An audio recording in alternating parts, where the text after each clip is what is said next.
বাজারে ভোজ্য তেলের সরবরাহ বাড়ছে, তবে এখনও 5 লিটার বোতলজাত তেলের বাইরে অন্য পরিমাণের সয়াবিন খুব বেশি মিলছে না বাজারে। খুচরা দোকানীদের দাবি, সংকট নেই ভোজ্য তেলের, গেল সপ্তাহের চেয়ে সরবরাহ বেড়েছে বেশি। অস্বস্তি রয়েছে চালের বাজারে, ধীরে ধীরে দাম বাড়তে থাকা চাল এখনও ঊর্ধ্বমুখী।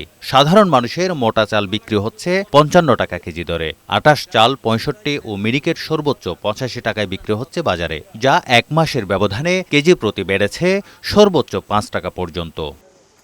মাছ বাজারও অস্বস্তির বার্তা দিচ্ছে। রুই কাতাল বিক্রি হচ্ছে 450 টাকায়, কাচকি, পাবদা ও পোয়া মাছ 500, বেলে 700 ও ট্যাংরা 800 টাকায় বিক্রি হচ্ছে, আর রূপালী ইলিশ যথারীতি নাগালের বাইরে।